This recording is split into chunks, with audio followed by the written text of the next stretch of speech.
दर्शक बंधु बर्तमान आम अच्छु गजपति जिला जिरांग ग्राम गत 2 दिन हम जिरांग ग्राम गोटे आशाकर्मी को बासंद करथिबा घटना गोटे प्रकार जिले एवं राज्य में चर्चार केन्द्रबिंदु साजिश तेबे वर्तमान से ही जिरांग ग्राम आम वर्तमान अच्छु घटनार सत्यता प्रकाश करने लोकलोचन को आने आम चेष्टा करूँ गोटे दायित्ववान गणमाध्यम प्रतिनिधि होता कारण आम सत्यता प्रकाश करने चेष्टा करूँ कारण यहीपरि सांप्रदायिक घटना जिते देखा जाए से विभिन्न महल में दंगार सृष्टि हेबार चिंता रही थाए तेणु आम घटनास्थल अच्छु जिरांग ग्राम अच्छु तेबे से जिरांग ग्राम यही हूँ ख्रीस्टियान साही मोर सहयोग देखिए ख्रीस्टियान साही संपूर्ण भाव में यही जो ख्रीस्टियान साही आम अच्छु बर्तमान यही ख्रीस्टियान साही रे देखिपे गोटे हिंदू परिवार एठी बसवास करुँचे बाहाघर आपण देखिपे ये हूँ हिंदू परिवार लोक मैंने बसवास करुँच आउ गोटे पट दृश्य मुझे देखा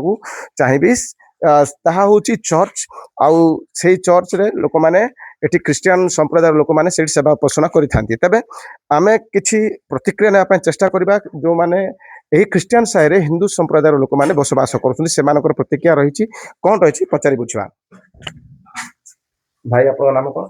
राजेश कुमार माली।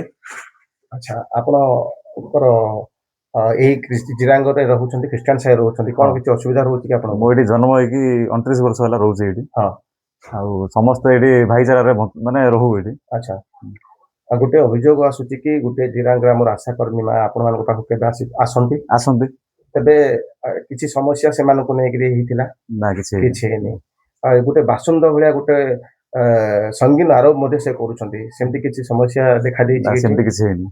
अच्छा ये समस्या को ए जो बासंद एवं भाईचारार संप्रदाय जो गोटे कला दाग वर्तमान सृष्टि होती सेटा ताको आपण केम देखुछंती? एटी तो समस्त माने भाई भाई की माने बंचू हम एटी। अच्छा आपनकर छोटा बड़ उठी रहउची बागर भी हेतिला। हां कोडी करथिला आपण मैं 28 रे हेतिला चर्च पडिया रे हेतिला। हां किछि समस्या नै किछि समस्या नै समस्त मिला मिसा ही रहउछु एटी। गोटे आशाकर्मी एत बड़ संगीन आरोप आनी गोटे संप्रदायिक लोक मान तेबे आपण ताको केमिति देखुछंती? एटा ठीक कथा कहले कि भूल कथा कहले कोन भाबुछंती आपण? एटा साई रे एटा माने भूल कथा एटा भूल कथा।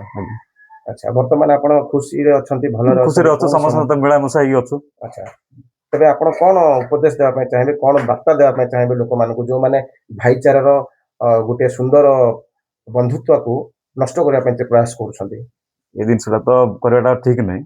समस्त मिला मिसा रहा भल निश्चित भाव में जहाँ जड़े हिंदू संप्रदायर भाई से जो कहते ख्रीस्टियान साहि से बसवास कर दीर्घ वर्ष है से बसवास कर जन्म होती से बाहागर तेबे से कौन समस्या नथिबा कथा से कहते तेबे आउ किछि हिंदू संप्रदायर लोक मैंने अच्छा ख्रीस्टियान साहि बसवास कर प्रतिक्रिया नापी चेष्टा करवा एवं आशाकर्मी प्रतिक्रिया नेबा एवं गाँ लोक मान प्रतिक्रिया नेबा चलतु भाई आप ना कौन? जगन्नाथ गौड़। जिरांग रे गोटे प्रकार गोटे संगीन आरोप गोटे आशाकर्मी आनी जहाँकि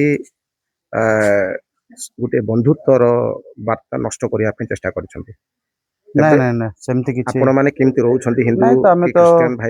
जोड़ी भाई भाई सब कथबार्ता मिला मिशा आज आम कम पड़े आम आसु जाऊँ से कम आसन जाऊँ बंधुत्व तो ये बंची रही बंची रही आशा सेमती किसी मनरे ना आज कौन टे मन मतांतर हो गला आम भितर समाधान कर दूँ पुणी आम एक सेमती ना एटा किए गोटे कौन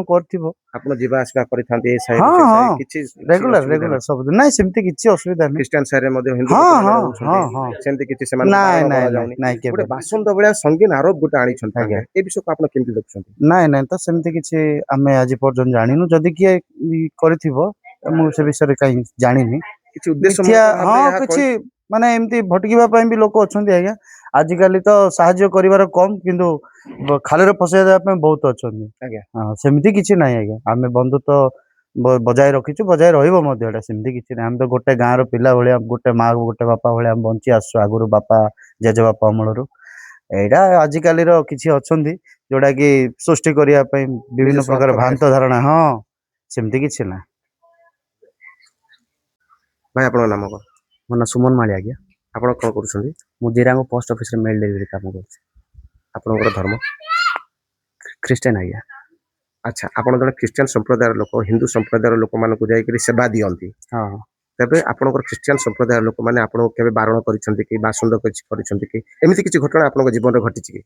ଆଜି ପର୍ଯ୍ୟନ୍ତ ସେମିତି ତ କିଛି ହେଇନି। ମୁଁ ଯାହା ମେଲ୍ ଆସେ ସବୁ କିଛି ମୁଁ ଦିଆଯାଏ। ସେମିତି କିଛି ନାହିଁ ଯେ ଅନ୍ୟ ଧର୍ମକୁ ଦେବିନି, ସେମିତି କିଛି ନାହିଁ। ହୁଁ। ମୁଁ ସମସ୍ତଙ୍କୁ ଦିଏ ଆଚ୍ଛା ଯେହେତୁ ମୋର କାମ ସେଇଟା। ହଁ ହଁ ତେବେ ଗୋଟେ ଆଶା କର୍ମୀ ଗୋଟେ ସଙ୍ଗୀନ ଆରୋପ ଆଣିଛନ୍ତି କି ତାଙ୍କୁ ହିନ୍ଦୁ ଧର୍ମର ଲୋକମାନଙ୍କୁ ସେବା ଦେବା ସମୟରେ ତାଙ୍କୁ ବାସନ୍ଦ କରିଛନ୍ତି ଖ୍ରୀଷ୍ଟିଆନ ସମ୍ପ୍ରଦାୟ ଲୋକ। ଏଇ ଘଟଣାକୁ ଆପଣ କେମିତି ଦେଖୁଛନ୍ତି? ସେମିତି କିଛି ମୋ ଲାଇଫରେ ଆସିନି ଯେହେତୁ ମୁଁ ତ ସେ ବିଷୟରେ ଜାଣିବିନି। କିନ୍ତୁ ତାଙ୍କର ଏଇ ମଝିରେ ଲାଷ୍ଟ ଟାଇମ୍ 2-3 ଡେଜ୍ ହେବ ତାଙ୍କର ଗୋଟେ ଏଟିଏମ୍ ଆସିଥିଲା ଅମୃତ ପରିଚ୍ଛାନରେ। ହୁଁ। ତାଙ୍କର ଏଟିଏମ୍ ମୁଁ ନେଇକି ଡେଲିଭରି କରିଥିଲି, ତାଙ୍କ ବାବା ରିସିଭ୍ କରିଥିଲେ। ଆଚ୍ଛା କିଛି ସମସ୍ୟା ହେଲା ଗାଁ ଲୋକମାନେ କିଛି ଆପଣଙ୍କୁ ଆପ୍ରୋଚ୍ କଲେ ଅସୁବିଧା କଲେ? ଏ ପର୍ଯ୍ୟନ୍ତ ମୋତେ ସେମିତି କିଛି କହିନାହାନ୍ତି। ମୁଁ ତାଙ୍କର ତ ଡେଲିଭରି କରେ, କିଛି ପ୍ରୋବ୍ଲେମ୍ ନାହିଁ ମୋତେ। କିନ୍ତୁ ତାଙ୍କର କ'ଣ ହେଇଛି ସେ ବିଷୟରେ ତ ମୁଁ ଜାଣିପାରିବି ନାହିଁ। ଠିକ ଅଛି। ଜିରାଙ୍ଗ ଗ୍ରାମର ଏ ମଧ୍ୟ ଗୋଟିଏ ଆଉ ଗୋଟିଏ ଖ୍ରୀଷ୍ଟିଆନ ସାହି। ତେବେ এই ଖ୍ରୀଷ୍ଟିଆନ ସାହିରେ ହିନ୍ଦୁ ସମ୍ପ୍ରଦାୟର ଲୋକ ମଧ୍ୟ ଏଠି ବସବାସ କରିଥାନ୍ତି। ତେବେ এই ହେଉଛି ସେହି ହିନ୍ଦୁ ପରିବାର ଏଠି ଯେଉଁମାନେ ଖ୍ରୀଷ୍ଟିଆନ ସାହିରେ ବସବାସ କରୁଛନ୍ତି ସେମାନଙ୍କର ଘରକୁ ଆମେ ଯିବା, ସେମାନେ କେମିତି ବସବାସ କରୁଛନ୍ତି, ଲୋକମାନଙ୍କ ସହିତ କେମିତି ମିଳାମିଶା ହେଉଛନ୍ତି ତାହା ମଧ୍ୟ ମୁଁ ଆପଣମାନଙ୍କୁ ଦେଖାଇବାକୁ ଚେଷ୍ଟା କରିବି। ଆପଣମାନେ ଦେଖିପାରୁଥିବେ ଏ ହେଉଛି ହିନ୍ଦୁ ସମ୍ପ୍ରଦାୟର ଲୋକଙ୍କ ଘର। ଏଠି ଦେଖିପାରୁଥିବେ ଖ୍ରୀଷ୍ଟିଆନ ସମ୍ପ୍ରଦାୟର ଲୋକମାନେ ଏଠି ବସିଛନ୍ତି। ସେମାନଙ୍କୁ କୌଣସି ଆପତ୍ତି ନାହିଁ। ସେମାନେ ବହୁତ ସୁନ୍ଦର ଭାବରେ ଭାଇଚାରା ଭାବରେ ବହୁତ ସୁନ୍ଦର ଭାବରେ ବନ୍ଧୁତ୍ୱ ଭାବରେ ସେମାନେ ଏଠି ବସବାସ କରିଥାନ୍ତି। ଏଠି ଆସନ୍ତି, ଏଠି ବସନ୍ତି, ଏଠି ସେମାନଙ୍କ ଦୁଃଖ ସୁଖ ସେୟାର କରନ୍ତି। ତେବେ ମୁଁ ଆଉ ଗୋଟିଏ ବିଷୟ ମୁଁ ଆପଣଙ୍କୁ ଦେଖାଇବାକୁ ଚେଷ୍ଟା କରିବି। ଏଠି ହିନ୍ଦୁ ସମ୍ପ୍ରଦାୟର ଲୋକମାନେ ଏଠି ବସବାସ କରୁଥିବା ସମୟରେ ସେମାନଙ୍କର ରହିଛି, ଦେଖନ୍ତୁ ଘର କିପରି ରହିଛି। ନିଶ୍ଚିତ ଭାବରେ ଆପଣ ଜାଣିପାରୁଥିବେ, ମୁଁ ସହଯୋଗୀ ଅନୁରୋଧ କରିବି ଦେଖେଇବେ।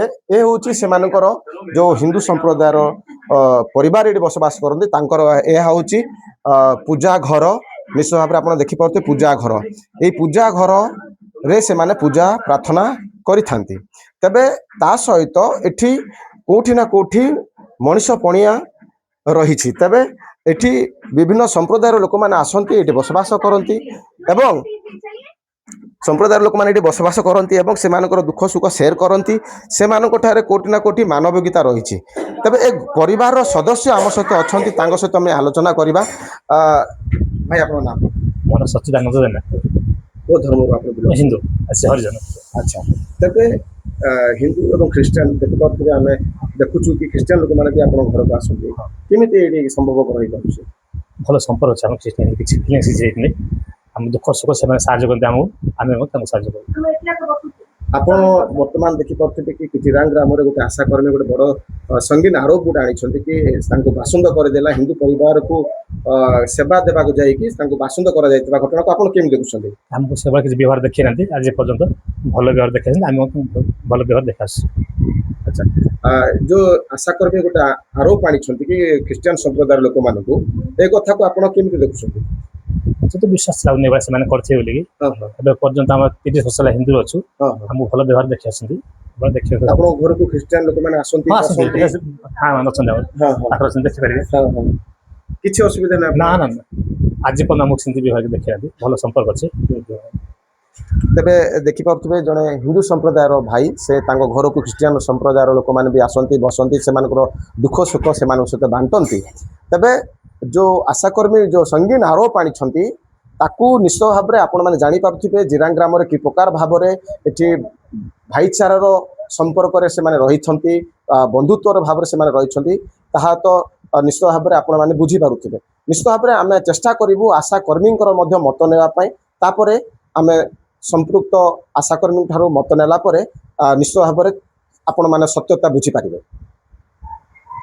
ବର୍ତ୍ତମାନ ଅଭିଯୋଗକାରୀ ଆଶାକର୍ମୀ ସୁନନ୍ଦୀ ମିସାଲଙ୍କ ପାଖରେ ଆମେ ଅଛୁ, ତାଙ୍କର ପ୍ରତିକ୍ରିୟା ନେବା ପାଇଁ ଚେଷ୍ଟା କରିବା। କ'ଣ ସବୁ ଘଟଣା ଘଟିଥିଲା ସେଦିନ, ଆଉ କାହିଁକି ଆପଣ ଏତେ ବଡ଼ ଅଭିଯୋଗ ଆଣିଛନ୍ତି, ବାସନ୍ଦ ଭଳିଆ ଗୋଟେ ସଙ୍ଗୀନ ଆରୋପ ଆପଣ ଆଣିଛନ୍ତି? ଗୋଟେ ହିନ୍ଦୁ ପରିବାରକୁ ମୁଁ ସେବା ଦେବା ପାଇଁ ଯାଇଥିଲି। ତାଙ୍କ ଘରକୁ କାହିଁକି ଯାଉଛୁ, ତାଙ୍କ ସହିତ ଫୋନରେ ଯୋଗାଯୋଗ କାହିଁକି କରୁଛୁ, ଏମିତି ବୋଲିକି ମୋତେ ଚର୍ଚ୍ଚ ବାଉଣ୍ଡରୀକୁ ଡାକିଥିଲେ ଈଶ୍ୱଦାସ ସାଲସିଂ, ମନୋଜ କରାଡ଼, ଉଲ୍ଲେଖ କରାଡ଼, ପ୍ରଭାସ ସ୍ୱାଲ ସିଂ ଗୋଟେ ୱାର୍କର ସ୍ୱାମୀ କହିଥିଲେ 5,000 ଟଙ୍କା ଫାଇନ ଦେବା ପାଇଁ ବୋଲି କହିଥିଲେ। କୋଉ ହିନ୍ଦୁ କର୍ମୀ ପାଖକୁ ଆପଣ ଯାଇଥିଲେ? ହିନ୍ଦୁ ଘରକୁ ଯାଇଥିଲେ ଆପଣ? ଅମୂଲ୍ୟ ପରିଛା ଘରକୁ କଣ ପାଇଁ ଯାଇଥିଲେ? ତ ଝାଡା ହେଇଥିଲେ ୱାରେସ ଦେବା ପାଇଁ ଯାଇଥିଲି।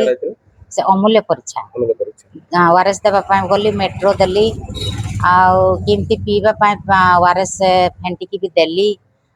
ତାଙ୍କ ସହିତ ଗୋଟେ ଘଣ୍ଟାଟେ ମୁଁ ବସିଥିବି, କଣ ପାଇଁ ତାଙ୍କ ଘରକୁ ଗଲୁ ବୋଲିକି ମତେ ବହୁତ କଥା କହିଲେ ଆଉ ବାଛନ୍ଦ କରିଛନ୍ତି ଗାଁରୁ। 12/6/26 କାମ କରୁଛନ୍ତି ଆଶା କର୍ମୀ ଭାବରେ? ମୁଁ ଏବେ 12 ବର୍ଷ ହେଲା। 12 ବର୍ଷ ହେଲା। ତେବେ ହିନ୍ଦୁ ପରିବାର ଅନ୍ୟମାନେ ମଧ୍ୟ ଏଠି ବସବାସ କରୁଛନ୍ତି ସମ୍ପ୍ରଦାୟର ଖ୍ରୀଷ୍ଟିଆନ ସାହିରେ ଅଛନ୍ତି। ତେବେ ସେମାନଙ୍କ ପରିବାର ପାଖକୁ ଗଲେ ଆପଣଙ୍କୁ କେବେ ଅସୁବିଧା କରିଛନ୍ତି? ନାଇଁ କାହା ପାଖକୁ ଘରେ ଅସୁବିଧା ନାହିଁ। ଅମୂଲ୍ୟ ପରିଛା ଘର ପାଖକୁ ଗଲେ କଣ ପାଇଁ ଯାଉଛୁ, ତାଙ୍କ ସହିତ କାହିଁକି ଯୋଗାଯୋଗ ରଖୁଛୁ, ଫୋନରେ କାହିଁକି କଥା ହଉଛୁ ବୋଲିକି ଫୋନ ବି ମାଗିଲେ, ଜବରଦସ୍ତ କଲେ।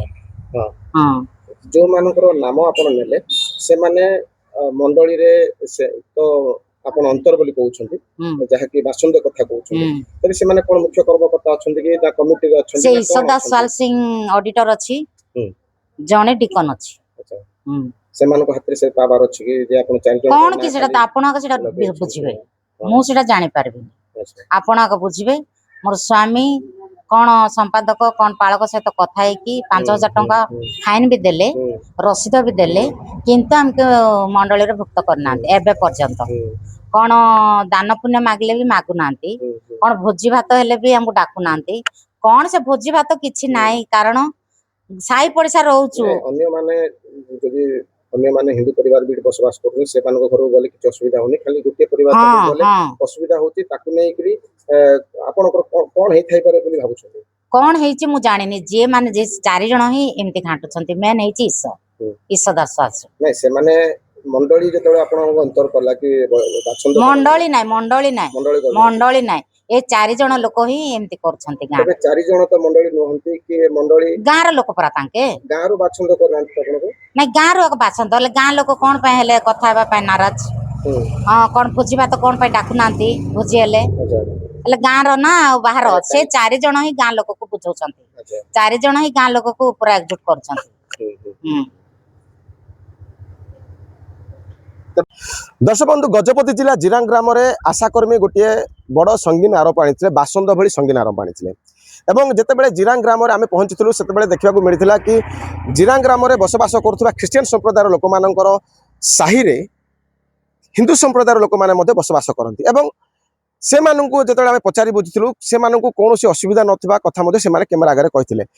ହିନ୍ଦୁ ସମ୍ପ୍ରଦାୟର ଲୋକମାନଙ୍କର ବାହାଘର କି କୌଣସି କାର୍ଯ୍ୟକ୍ରମରେ ଖ୍ରୀଷ୍ଟିଆନ ସମ୍ପ୍ରଦାୟର ଲୋକମାନେ ସହଯୋଗ କରୁଥିବା କଥା ମଧ୍ୟ ସେମାନେ କହିଥିଲେ। ସେମାନେ ଭାଇଚାରା ଏବଂ ବନ୍ଧୁତ୍ୱର ଭାବରେ ସେମାନେ ବସବାସ କରି ଆସୁଛନ୍ତି। କିନ୍ତୁ ଆଶାକର୍ମୀ ଆଣିଥିବା ବାସନ୍ଦ ଭଳି ସଙ୍ଗୀନ ଆରୋପ ବର୍ତ୍ତମାନ ଥାନାରେ ପହଞ୍ଚିଛି ଏବଂ ଥାନା ବାବୁ ତାକୁ ତଦନ୍ତ କରୁଛନ୍ତି।